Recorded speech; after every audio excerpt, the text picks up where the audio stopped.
disappointed. I mean, because Health Minister failed to mention dates, specific dates. That's right. These vaccines are timed. The president himself did not mention dates. He says soon. Yeah. Soon could be 3 weeks, it could be 4 weeks, it could be 6 weeks, it could be 6 months, it could be forever. That's a long time. And in fact, during that presser, our colleague Crosby was there and he threw that question out again. Information Minister was there, Kojo Ponkruma, and he says, well, when you say soon or in some weeks, that's not too much reassurance for parents. What do you say to that? Kojo Ponkruma says, well, the Health Minister has spoken, it will be soon in some weeks. I do know that I had a conversation with Crosby before that press conference, and I asked him to ask Dr. Patrick Kumabwaji or those pediatricians who were there as to whether or not the children were at a certain risk of complications and future, health challenges if they didn't get the vaccine when they had to get it. Because I had spoken with some doctors who gave me the indication that if the children do not get the vaccine when they had to get it, there are repercussions. 2, polio, measles, all of those ones. And the minister was happy to tell that we have not had a death in measles for 20 years or so. That's right. How did we do that? We did that because we were constantly vaccinating people. So now that we are not vaccinating people and people, measles cases in the north are rising up or going up, the minister should be worried. He was just interested in giving us the historical perspective, but not to tell us what the implications of his present actions will be. And if you look at the 2022 budget, this was captured in it. The Ministry of Health, Ghana Health Services, budget. It was captured in it. So the question is, where's the money? And how did we sink so low so that things that are of critical essence to us, basics, children's vaccines, the children cannot ask for anything. In fact, the only thing that the children may get from the government will be the vaccines, because somebody could come and say, we're not doing free education anymore. And then that's it. And here we are. We don't have the vaccines. It's a shame. There's no sense of urgency. I think, honestly, that it is not a priority to us. Because if it were a priority like the National Cathedral, if it were a priority like the independence celebrations, if it were a priority like many of the other things, Agenda 111 and all of that, we would have worked towards it and given the children the vaccines. We don't seem to be working assiduously towards it. Not at all. In Sweden or in Finland, you have a baby, the government sends you away with a crib, baby clothing, sleep items, hygiene products, and a parenting guide. In Ghana, you'll be lucky to send your baby home with a vaccine. Okay, so yesterday I read from UNICEF. Polio is making a comeback. Now more than ever, we must work together to end polio. Is your child vaccinated against polio? That's what you're asking. In Ghana, is making a comeback. Ghana, if you are born now, presently, you can't find vaccine. And somebody even spoke to me about HIV/AIDS, HIV testing kits, that they are not available as well. That's right. So we're letting our guards down on many, many, many, many different things. And you see, if polio, BCG, rubella, what's going on? If polio hits you, if you're lucky, die. You'll be left with a disability. That's right. The president knows this. And UNICEF is warning yesterday that polio is on the rise again. Polio is making a comeback. Now more than ever, we must work together to end polio. And they're asking, is your child vaccinated against polio? I have a certain affinity to polio and measles because for 5 years of my life, and I have a certificate from Professor Ajimabedu Akusa to prove it. I was a volunteer for vaccination, the National Immunization Days, polio and measles. Measles were injections, so we were not giving those. The nurses were, but polio.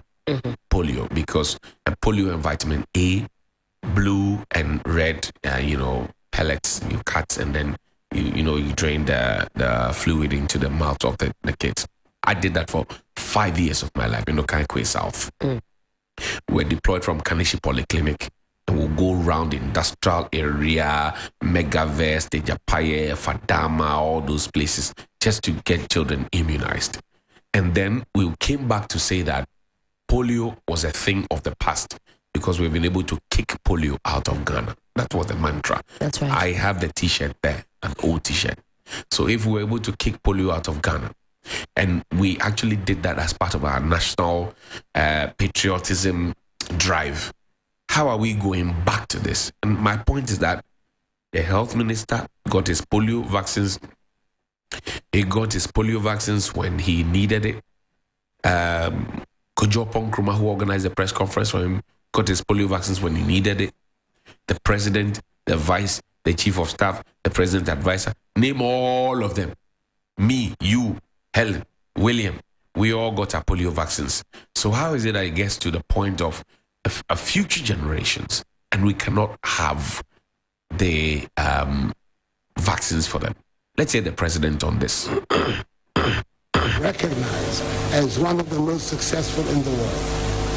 The WHO has only recently expressed worry about a steady decline in measles vaccination coverage globally because of the concentration on the fight against COVID-19. In accordance with our desire not to become part of this global trend, government has taken steps to ensure the stocks of these vaccines are procured and supplied as a matter of urgency and emergency.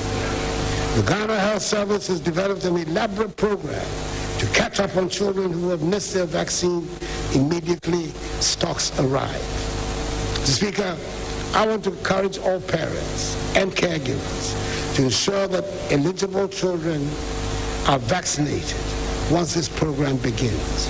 No child should be denied access to vaccination. Mercifully so far,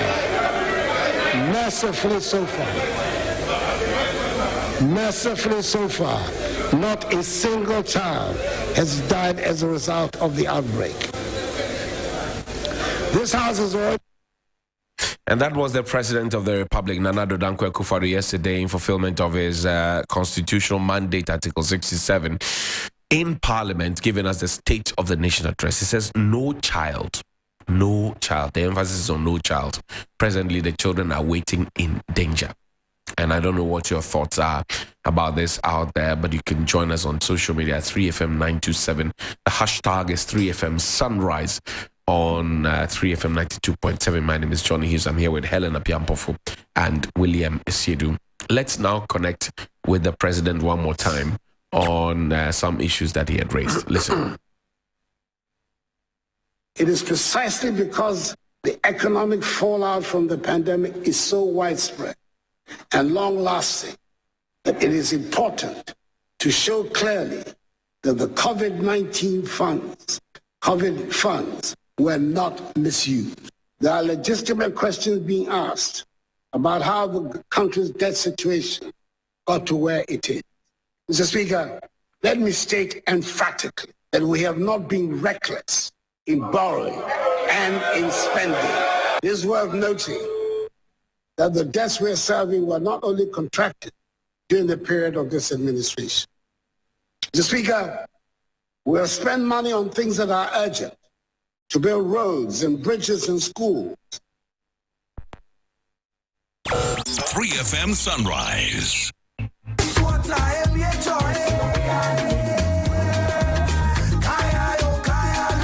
That was the President of the Republic, 52 minutes after 7 here on 3FM 92.7.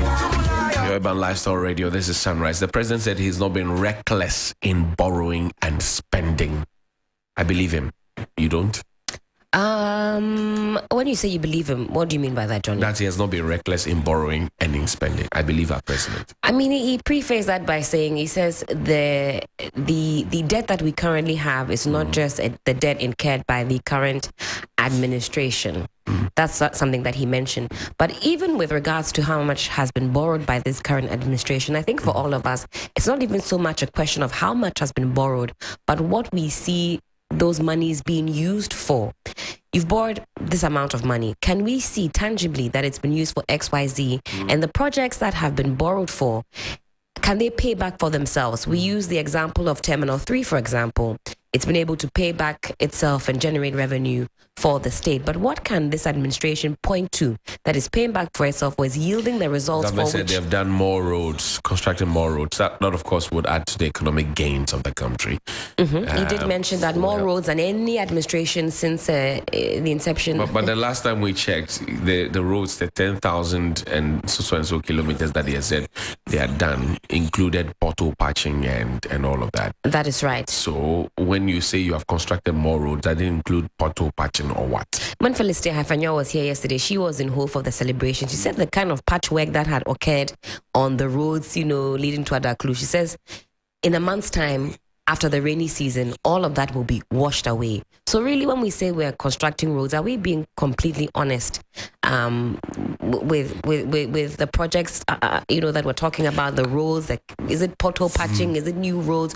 What exactly are we talking about? I honestly think that sometimes the president is able to say things that sometimes you doubt your own truth. The president says things, and then you doubt the truth that you know. You're saying the president is gaslighting us? Has he not been doing that? There's presently before Parliament a bipartisan committee to go into the COVID-19 expenses, which report was presented by the Auditor General, right? As a result of the IMF asking Ghana to give them the details of our COVID spending. He says government asked for that probe. Government asked for it because the IMF wanted to see our complete books. We have been asking for a COVID-19 expenses, and the government says we are not done fighting COVID, so we will not give it to you. The government is emphatic on that. He has said it so many times. IMF suddenly comes into the picture, and the government is forced to go and ask Auditor General to do the report. There's a bipartisan committee in Parliament who will look at the report and then make recommendations. The president has come to do the clearing agent job by telling us that we did nothing wrong. So even before the committee sits to hear from people, to agree or disagree with what the report has said, and to make findings and recommendations and conclusions, the president has said that he can emphatically say that the COVID-19 funds were not misapplied. Nothing dishonorable was done about it. What's that? Is that not a clearing agent job? So I would advise not just the president, but all politicians, that when they speak, sometimes I think they should gather some intelligence from the ground and then measure some of the things they say. Because you see, at the end of the day, the president, as I've said, always sounds like he wants to use numbers and data to be as partisan as he can be, always trying to put the MPP ahead of all the parties that have ruled this country in the Fourth Republic. That is against the NDC, because it has been just the two of them. The whole of the period of the Fourth Republic, we've done better than this. We've done better in roads, but we're not talking about the whole of the Fourth Republic. We're talking about the state of the nation today. Under your watch. Today. Yesterday when you were speaking, what was the state of the nation?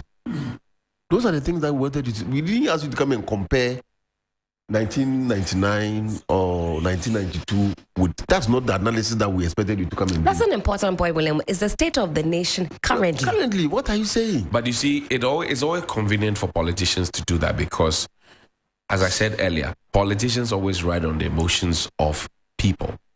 Politicians always take political decisions, not economic decisions. They are real medical, economic decisions, social protection decisions that have been taken by the president. Vaccines is a medical issue. Cost of living, economic decision, so many of them. The government is just interested in the numbers and comparing, okay, so what did Mahama do? What did Dr. Mills do? What did Kufuor do? And President Kufuor was there. I mean, to say that you have done better than all governments. I mean, you campaign on the legacy of President Kufuor. Hello. That's right. John Mahama campaigned on the legacy of Atta Mills. That's right. Atta Mills campaigned on the legacy of Rawlings.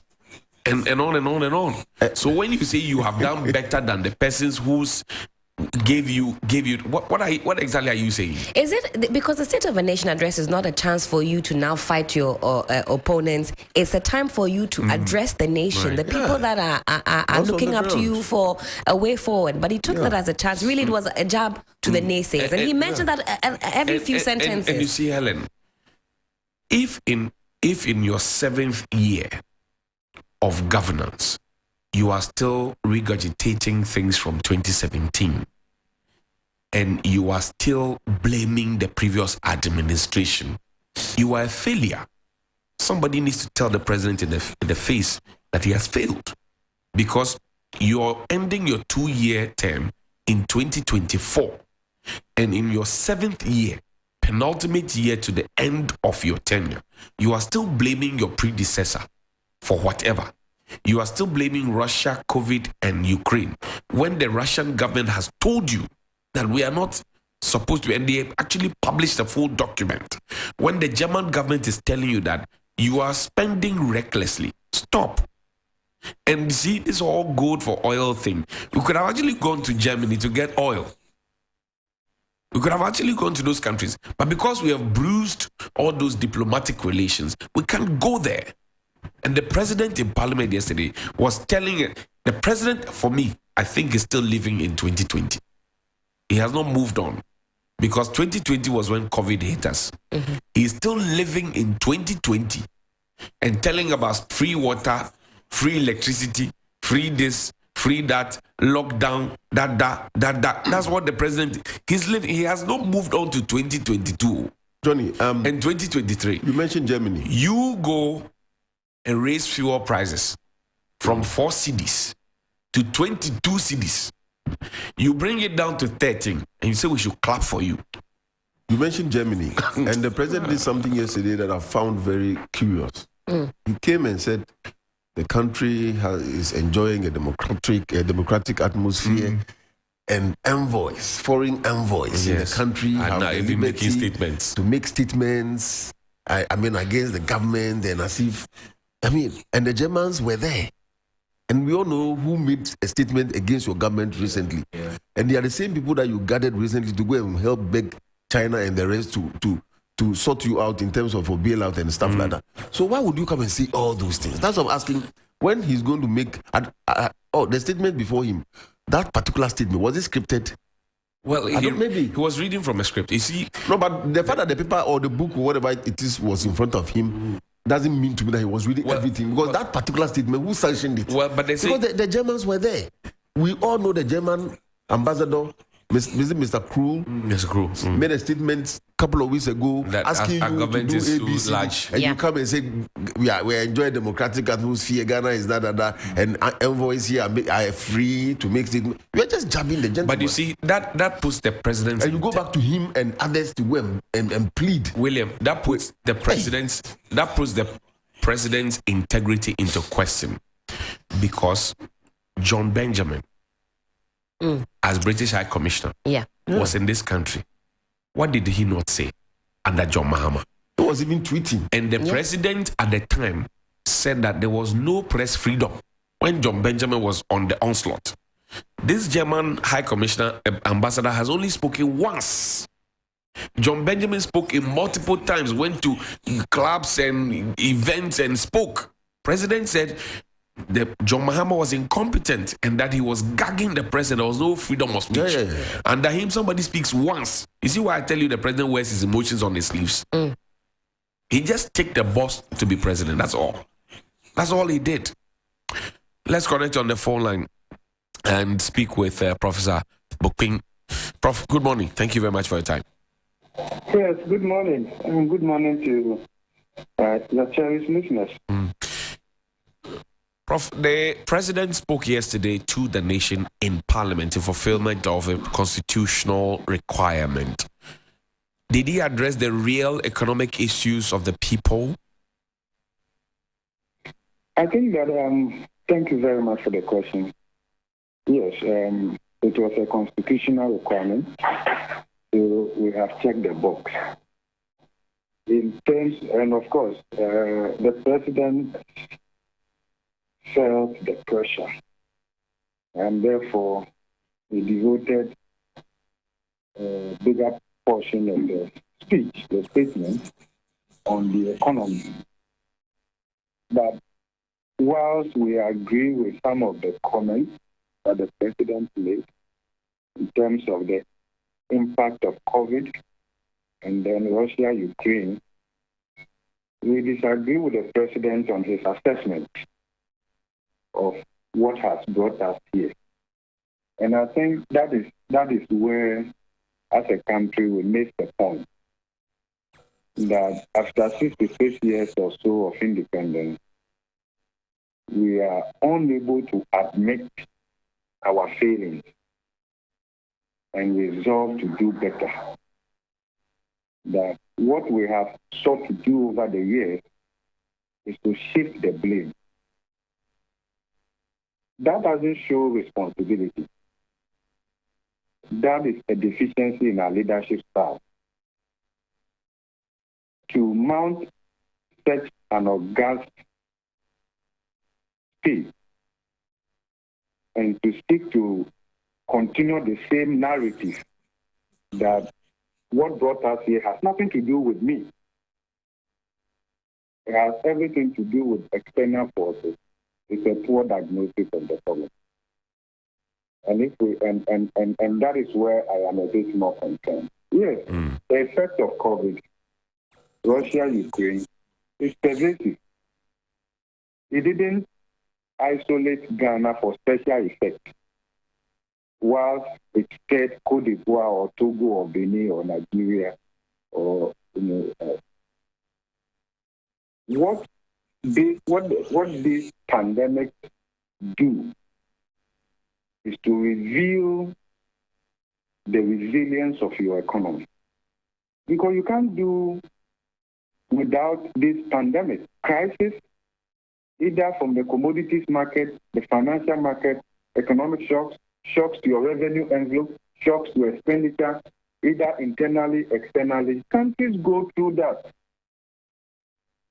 And the reason we talk about putting right measures in place is that when unforeseen characteristics like this show up, that is where it tells the efficacy of your policy.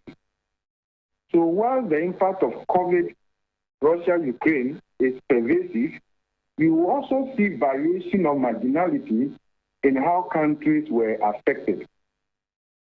So for instance, whilst inflation in Ghana, we ended 2022 with 56 or so, 54.1%. Cote d'Ivoire did less than 5%. In fact, our neighboring countries fared better. Not that they were not impacted. But they had better cushion. The resilience of the economy was stronger than ours. Like the way we were told when COVID came, that individuals with weak immune system were more susceptible to the virus than those with strong immune systems. It's as simple as that. What do you say to the president's comments that his government has not been reckless in borrowing and in spending, contrary to what the minority has drummed home and from some other industry players? What do you say to that? Well, the evidence on the ground does not lend support to the president's statement. It doesn't. How do you define recklessness? As a country, we knew long ago that we are a medium debt carrying capacity, or we have a medium debt carrying capacity. The government knew that long ago. We knew that long ago.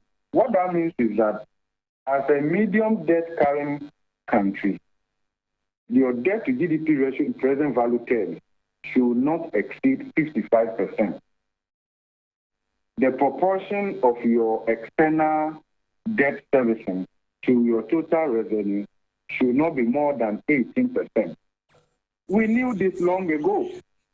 But then what did we do? We actually borrowed and spent, actually ignored these statistics.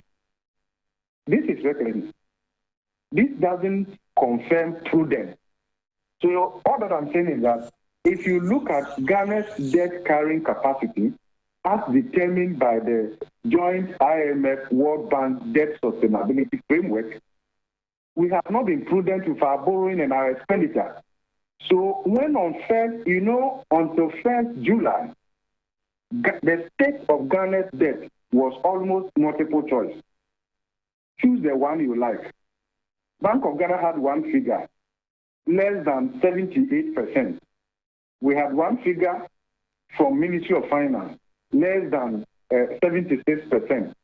Then we had one figure from, let's say, the others. Then we had another figure from the IMF, the World Bank. The World Bank told us that our debt to GDP ratio was 104% end of 2022. But we were working, government was working with something less than 78% because government in its own accounting management decided to treat certain debt as not government debt, including cocoa board debt, ESLA, DATI, and the rest of them. But the obligations, the fact that they had implications for our consolidated revenue fund under the IMF debt sustainability framework, all of them will come on board, essentially saying that adopt a general government approach or life claims on general government business in the accounting of your debt. So what are we told today? And the verdict is actually not what the president told us yesterday.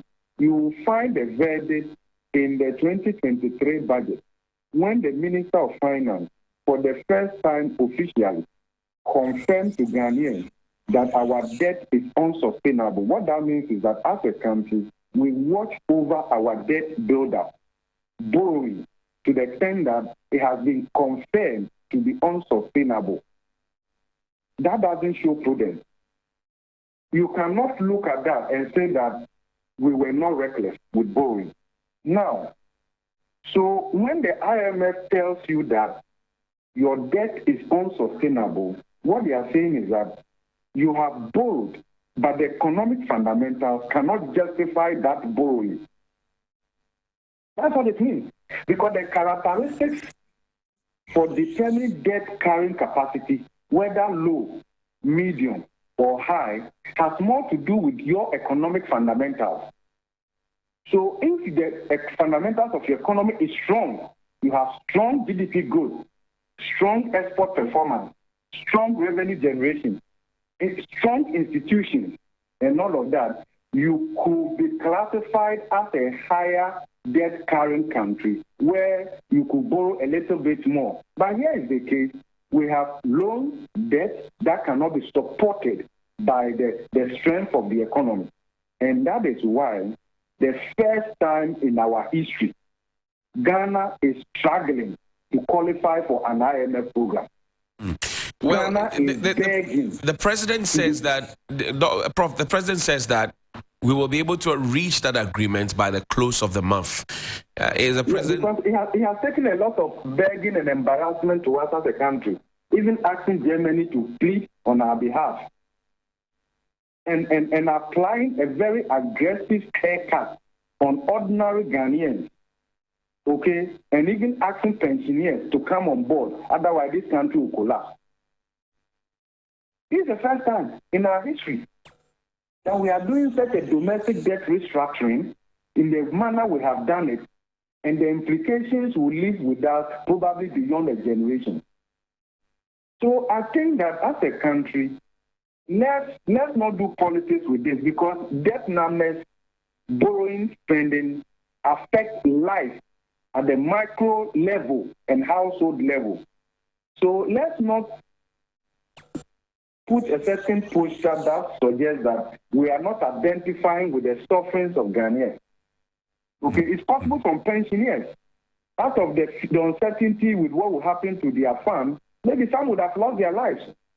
Some would have had to increase dependence on medicine because their BP went up and all of that. So let's show responsibility.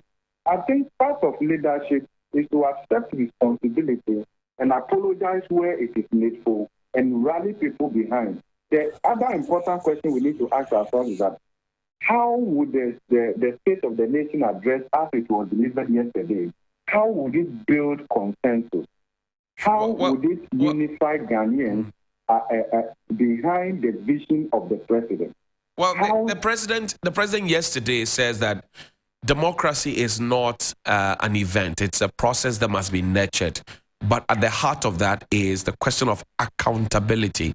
Do you see that reflecting in the way the government is conducting itself? Hello, sorry, the line was... Sorry, can you hear me? So because you're talking about democracy, I say yesterday, the president mentioned that democracy is not an event, it is a process. And at the heart of that process is the question of accountability. Question is, do you see the government conducting itself very well within that domain in the question of accountability, i.e., where the president, even before the bipartisan committee in parliament is done with the COVID-19 report, says they did nothing dishonorable with the COVID funds and that they have been very prudent? Well, as a country, this is how we undermine institutions. I want to believe that the statement the president made, in a nutshell, is to say we actually don't need the Auditor General. We just need the president to issue a statement that everything is okay. And we should be fine to go along with. But I want to believe that the Constitution envisages things like this, that people can self-select to be righteous. And they wouldn't be comfortable for others to say you are righteous or you are good. They will say it themselves. And for that reason, and we can give them the benefit of the doubt. But let's also respect state institutions. We have seen over the years that the Auditor General's report is not perfect.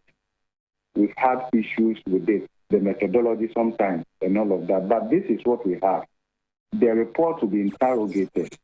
The fact, hello?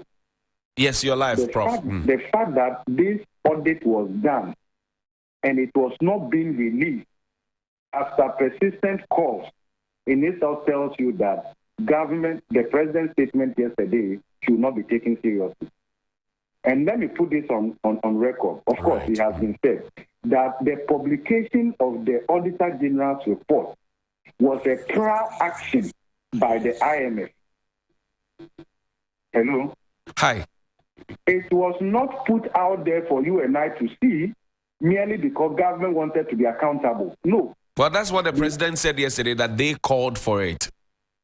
What I'm saying is that its publication, or we can say the audit and publication of the COVID-19 expenditure, was a prior action by the IMF. So if it was done before, which I believe it was the case, its publication was not an action by government, but a request, a prior action by the IMF, that if you want the IMF program, put the audit of the COVID-19 expenditure in the public domain. Let people see. See. So that in itself, the fact that it has to take an external body like the IMF to make the publication of the COVID-19 expenditure a prior action for us to get a program tells you that we were not comfortable with people getting to know the content of the report. And that is why the president will spend precious time during the State of the Nation address to clear himself and everybody else. I see. That is the significance of it. Don't forget that the president said that he is hopeful that we could get a program by the end of this month. Is it going to be a reality by the end of the month? I'll come to that. Because many or all the prior actions had been met. Which were those prior actions? It included the publication of the COVID-19 expenditure. It included utility adjustment. It included getting assurance from our creditors, bilateral and multilateral. It included taking steps to comprehensively restructure our debt. These were the prior actions that the IMF told Ghana government that if you don't do this, you won't get a program from us. This is how begging and vulnerable Ghana was, because we went to the IMF in an ambulance. We checked in a very precarious state. So you take whatever is on the table. Now, are we going to get a program? Yes, right. Yes, getting a program by the end of this month is the ideal thing for Ghana now. The reason I'm saying so is that if you see our international reserves, of course, given that the suspension of coupon payment on external debt preserves some foreign exchange for us, but it's not sustainable in the medium to the long term. And therefore, an IMF program by the end of this month is optimal for Ghana. But the IMF Executive Board is a working board. They meet anytime, okay? So anytime our document is ready, the IMF Board will consider it, okay? But I am also hopeful that we can get the program by the end of this month, because the idea of China not coming on board or whatever is a very minor issue for me. Why am I saying so? Tell me. Because Ghana's indebtedness to China will not break our back. It's $1.7 billion. But of course, we need them to also commit to closing the funding gap. But IMF should have a plan B, and I'm sure they will have a plan B to give Ghana a program. I see. Prof, as soon as possible. Prof, again, the president mentioned that fuel that used to sell around 22 cedis has dropped to 13 cedis.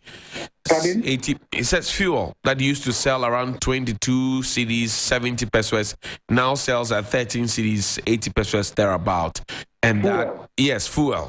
And he says the price has reduced from 22 cedis to 13 cedis. What do you say? I think that is verifiable. Yeah, that is verifiable. And that is what should be done. Okay? So we can identify with the president because it's verifiable. It's evidential. But then the question that is being asked on the streets is, well, 13 cedis or so per liter of fuel is way too expensive for us to be able to go about our duties. And that contributes to inflation and the GDP issues. What do you say? Yes, I agree with that. Though it has come down, it's very high. And all of that contributes to the high productive cost base of doing business in Ghana. What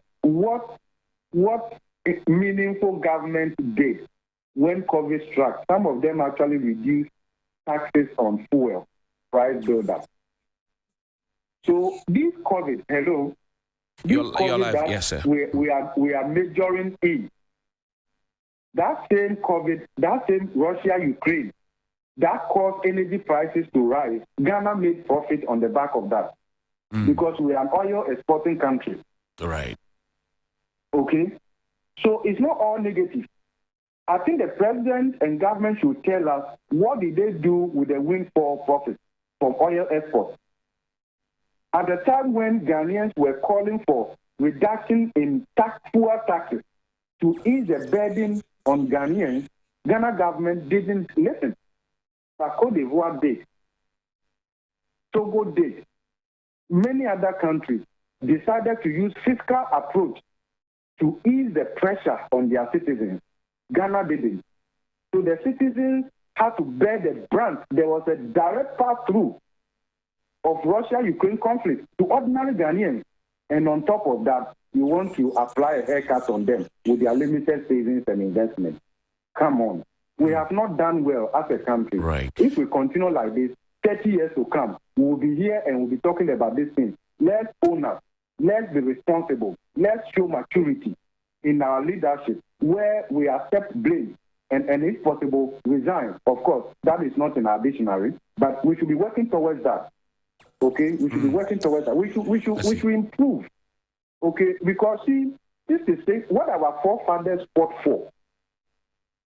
They will be disappointed what we are discussing this morning. They fought for independence, but today we don't have it. What they fought and won for us, we ourselves have willingly, voluntarily surrendered it to our colonial masters again. Because since independence, Ghana has spent more quality time under the direction, supervision, guidance of the IMF and the World Bank than we have actually spent on our own. Check the data. It's because we have not shown that we are capable of governing. We have not. Every day in, day out, we play to that conspiracy that the African is incapable of governing. Prof, my final question to you is that the president advised that we embrace agriculture. He mentioned the warehouses, the factories. He spoke about irrigation. Do you know something? Tell me. Do you know something? Tell me. This country should move away from where we count roads. Many of those roads don't even get completed on time, and they are poor quality. But the president says they have done more roads, constructed more roads than any government. Where is it? Look at the traffic. Has traffic reduced in Ghana? Let's check the data. Let's compare the data. Has traffic reduced? The wear and tear to people's cars. Where are those roads? Where are those roads? Look at accidents on our roads. Right. Precious lives being lost. Where are those roads? Look, let me tell you something. If the government truly believes that they have constructed roads, they have invested in agriculture, warehousing, and all of that, it will show in the quality of our GDP growth.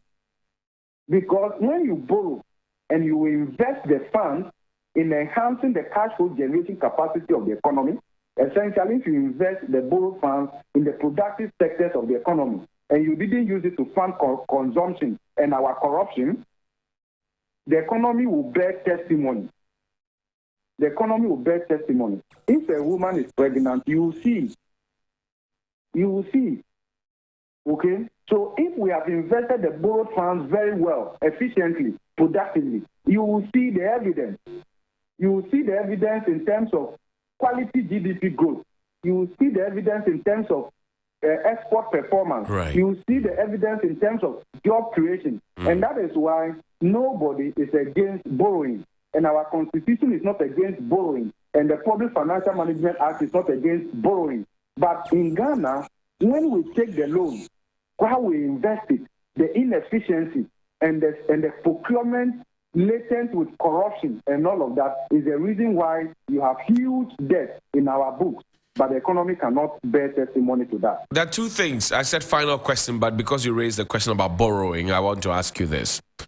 The Vice President of the Republic in campaigning for power in 2016 said, we don't need to borrow. We just need to toll our roads and then make money from it. The President yesterday said all the loans that they are servicing were not contracted under them. What's your opinion? That is a fact. That when we talk about the public debt, we look at it in cumulative terms. The public debt is Ghana's debt since it was founded. So government come to act with the return sum. But we can also look at marginality or variation in how much this government has added to our debt stock and how much they inherited. Because the data is there. So if you look at the debt they inherited, 122 billion cedis, and over a 6-year period or so, how much they've added to it, what one would expect is that more has to be done with having taken more. So the quality of our GDP growth, if those debts were invested productively and efficiently, the president would be the happiest person on the face of the earth because you would have seen the job creation. You would have seen quality, inclusive GDP growth, right?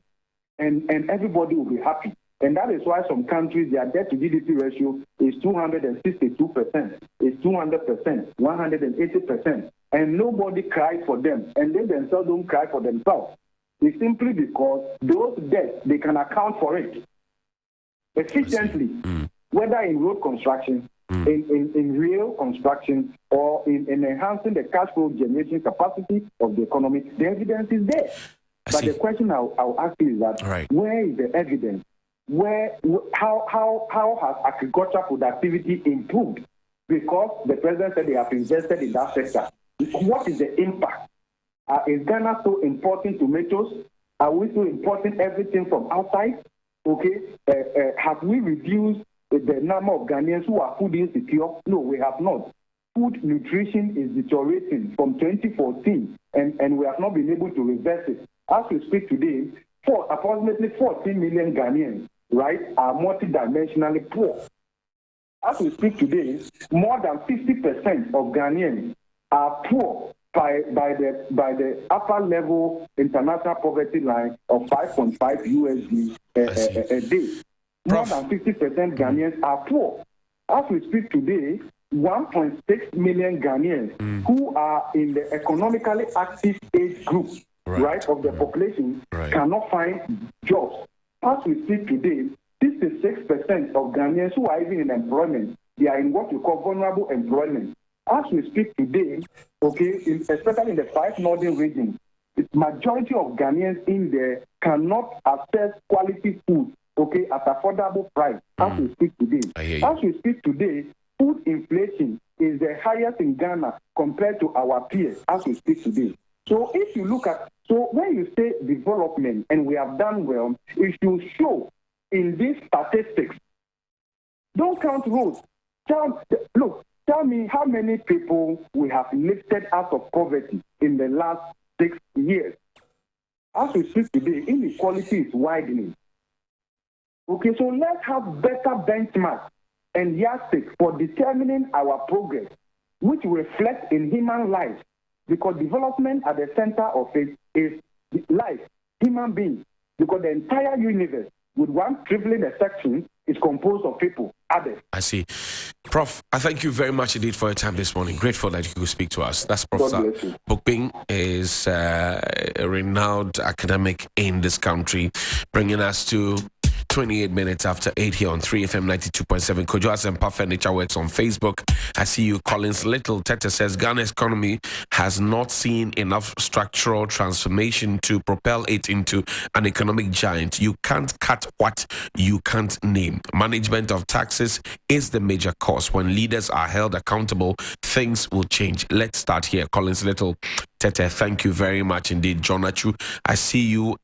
T. Tenebi James. Hi, he says, I see you as well. Abina Sewa Sapon says, good morning, presenter. Sad to undergo training to become a professional, and you will be doing service to the nation for 8 months without being paid a penny. Hashtag release our clearance now. Hashtag pay our allowances now. Hashtag enough is enough. That's the Registered Nurses and Midwives Association National Communications Group. Abina Sapon Sewa says, some of us, we are Ebusia Enidaso. It's not a joke, but the government is failing us big time with this unpaid rotational nurses and midwives allowances issue. He releases the hashtags as well. And Abina Sewa says many of us walk from a far distance to the facility to work for about 8 months. Now we have not been paid. Is that a case? To be a nurse or midwives in Ghana here, we now understand why many of the nurses and midwives move out of the country to search for greener pastures. We are the hope of our others in our families. Abina Sapon has really been busy on our Facebook page this morning. The truth teller says Akufo-Addo needs an awakening, a quick one.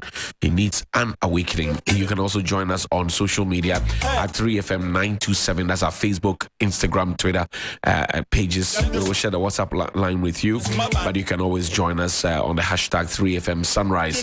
When we return from this break, we will have an exclusive conversation with an elder statesman, a retired army officer, Captain Dr. Nyahu Tamaklo. Is a retired military officer and also a doctor. We will go to a shaman after this break. Stay with us.